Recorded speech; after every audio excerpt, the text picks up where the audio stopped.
breaking news, China saying that the preliminary probe finds Nvidia violated anti-monopoly laws. What exactly does that mean? What are the implications of this?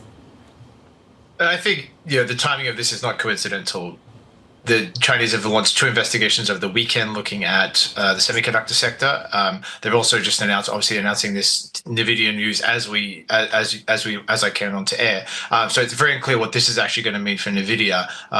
But I think basically what the Ministry of Commerce in Beijing and the Chinese government more broadly is doing is saying, obviously Trump wants to do a deal on TikTok.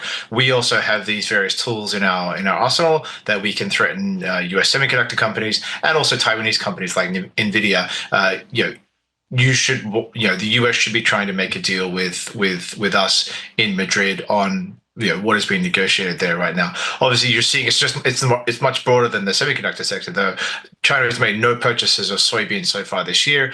Usually, by this point, the Chinese COFCO and the other state-owned commodities companies would be out buying soybeans as the US is starting to harvest those. They haven't done that this year. That's another tool that that Beijing is holding over Washington's head to try and force a trade deal, to try and force a reduction in tariffs. And I think all of these different investigations by both sides is an attempt to put their thumb on the scales in those talks and try and get a better deal for each of them. So what it actually means for any individual company, it remains to be seen.